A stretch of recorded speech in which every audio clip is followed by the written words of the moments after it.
Do you really love me? Because the only thing that keeps me alive is talking about you or singing thy name. And in such moments of silence, when there is no sound produced, you hear his voice. And the conversations that manifest in that process are surreal. And you start realizing that you are absolutely uniquely special to just be here and call yourself a devotee. Right? So let me begin. I'm trying to use some pre-recorded small reels that I started making for a project for Swami's centenary. And I'm able to share this today because I've actually offered it to Prasanthi. So let me start with the first one, which is a conversation that I had. Swami, why do you love me so much? Why do you love me so much? Swami, I asked, why do you love me so much? He smiled and said, took you a long time to ask. Do you really want to know? Yes, Swami, I do. Because I never closed my eyes since I saw you many lives ago. But Swami, why in this lifetime? He chuckled. Do I need a reason to love? There is no because of this, no because of that. I love you because I see me in you. You are my blood. You are my life. You are my essence. But Swami, I persisted. What about all my flaws, my mistakes, my doubts? Do they not matter? He looked at me, gentle yet firm. I have seen you evolve beyond human limits in your past lives. Same soul, same source now. It's taking a bit longer, but I see what you can do. For me, that is unconditional love. And Swami, I asked hesitantly, what if I fail? If I fail, he said softly. And you know, I don't fail. So we are all here because he doesn't fail. Everyone is talking about the centenary year. Everyone wants to take mega programs. Everyone wants to do activities because it's a centenary. But every moment that you spend in contemplation with Swami is timeless.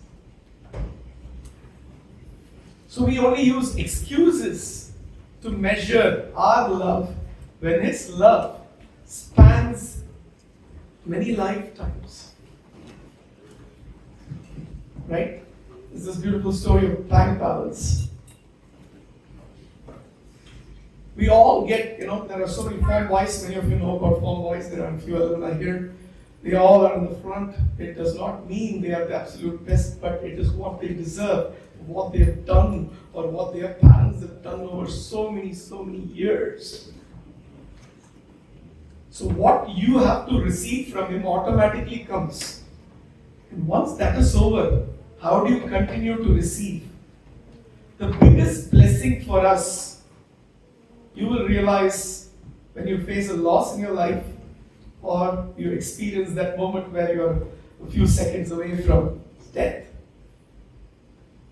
The only thing that matters in life is who will pray for you. gives you that credit to go and spend it receiving His grace. Right? It is not what you do for others, it is what others would do when you need your credit to be filled to the bank, and that is by their prayer. So if you look, how many of you saw the videos of the darshan when bhajans were going on? The first time that I thought Swami never loved me was when I stood and took the token number 19, and I wanted token number 1. How many of you saw that in the first bhajan that happened? Those days we all had to stand, seat ourselves in the sands of Prasanthi, and the first step of feeling love is to get row number 1. Yeah. Then normally by the time you get up and walk from the shade and not those fantastic N4, N5 accommodations where today people come and ask what all should I bring? Should I bring blanket, this? And I say you have a 5-star hotel kind of facilities there.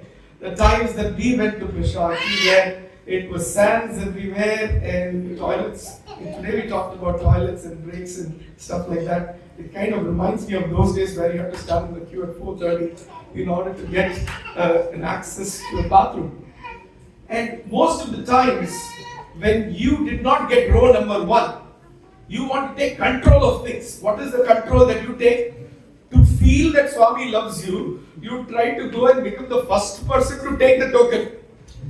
And that is what I also did. First day I got row number 19. The second day I went up right there. Again it was row number 19. Swami doesn't love me. And that's the feeling I see very often when we hear others speak about their experiences. You start comparing yourself. So the first boundary that I want to set in this retreat is whatever little that I have had as an experience is personally preparing myself to face life. And all of you who are listening to this might connect with something that is there. And I request every one of you, if you are a driver, keep looking back at the rear view mirror and you will see Him there guiding you in every moment. So, why does Swami love you? Swami is there patiently waiting for you to transform yourself at your own pace.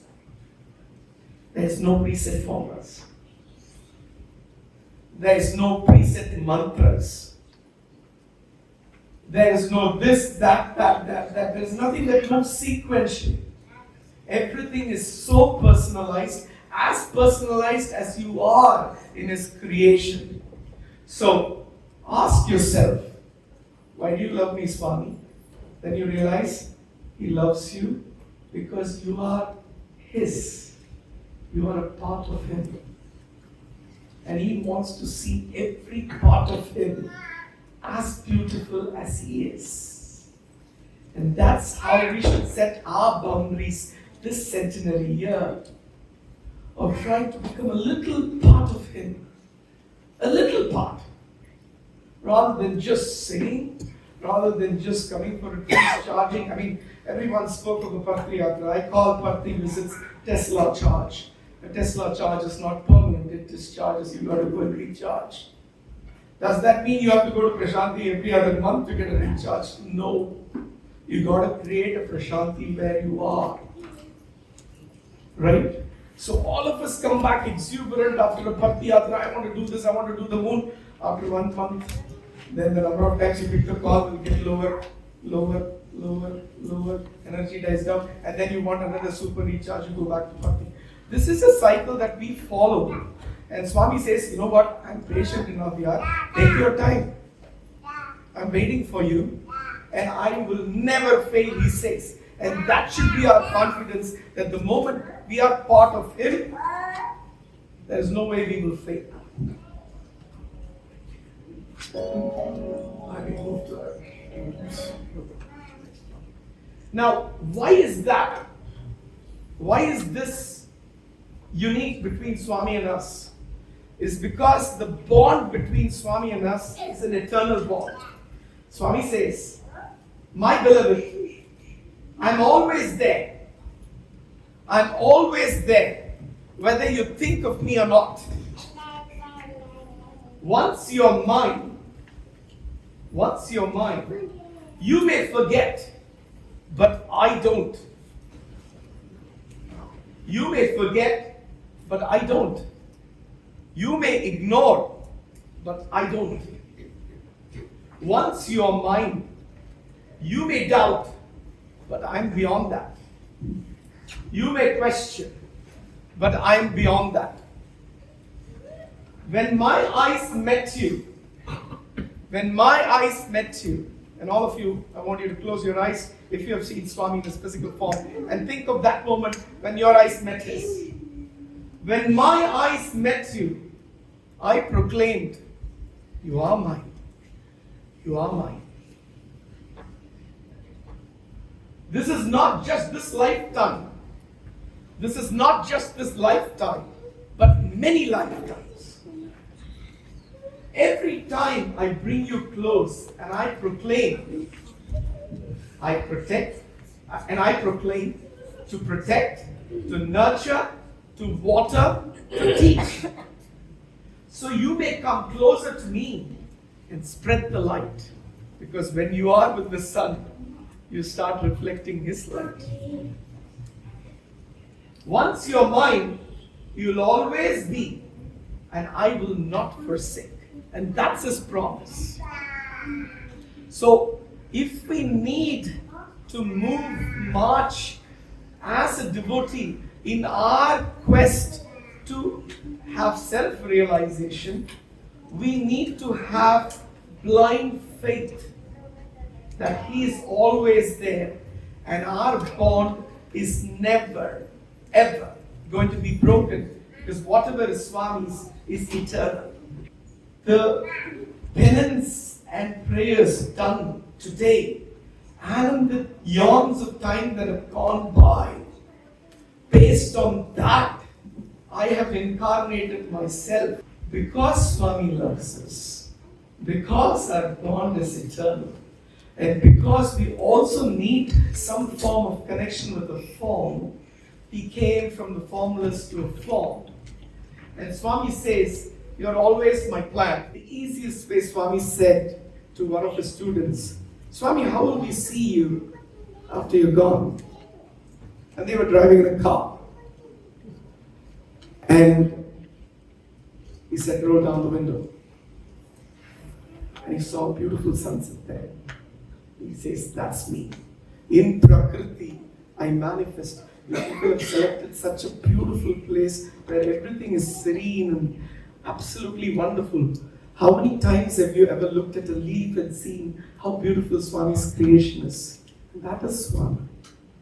It is not in the Prasanthi where you go there. You have to go there and talk about what Prasanthi is. Prasanthi is his office. It is our temple that we have to go to, and the temple is inside us. And every time we feel happy that we see his srishti around us in Prakriti, we realize that Swami is with us. So I hope these 2 days, apart from just listening, we'll also spend time with nature. And I want everyone to pause and reflect, to realize that Swami is in our lives for a reason, to transform us. And the paths to transformation are very diverse, because what is attractive to this boy playing the tabla, who was intently practicing, where he wanted to get the nuances of what he plays perfect, should happen without him even thinking. That is the progress we need to go. You don't need to prepare. You have a tabla, you will play. You have a mic, you will sing. Now you look at how we break it down. Practice, practice, practice. If you don't come for practice, you won't sing. If you don't do this, you won't that. We start bringing rules, bureaucracy and all that. Swami wants only one thing, love. You have to practice. And that is why I said that irregardless of your flaws, irregardless of the mistakes you make, today in this retreat, I want you to take this as a pit stop. Pause. Internalize and think. Pause, internalize and think. Don't listen to my words. I want you to connect to your own words. The language in your heart, the vocabulary in your mind or intellect is different from what somebody who's fluent to speak or somebody who's got musically talented. It's different. Your language of communication is unique. So today I hope that you will have pause, so that you can internalize and think and make a prayer which is very simple. Swami, take over please. Because if he takes over, the voice that was dysfunctional yesterday is allowing me to speak. I'm sure Shantakumar uncle was listening to my voice yesterday. There was hardly any sound coming out. And all I said was, if I have to speak, you speak. I don't care. Because you brought me for a reason and I have no clue why I'm here. But if I have to really surrender, that is surrender and Swami take over, please. We seek His grace to self-reflect, to be amazed, to lighten our hearts, to give up our differences and work together as an organization. I'll rephrase what brother said earlier. Swami's organization was given where all of us with singular love for Swami and unconditional love from Him, if we cannot bind and work together as unity, please don't go and face the world. You can't. In a small cohesive group with love flowing towards the person who is giving us unconditional love, if there are going to be differences, it's not worth it. So we got to find this bond amidst us to validate that there will be differences amongst us. And that is why Swami gave us the Sathya Sai Seva organization. Because service is the only way where all these barriers go away. So I hope we stop, internalize and think. And I will finish with Professor Kasturi's words. As we become thin and thinner internally, we become He. As we become thin and thinner internally, which is our ego, we become He. And that is the theme. You want to connect to the divine within. So become thin and thinner, not physically, but with your ego. And you will realize you are Him. And everyone around you is a manifestation of Him. Jai Sai Ram.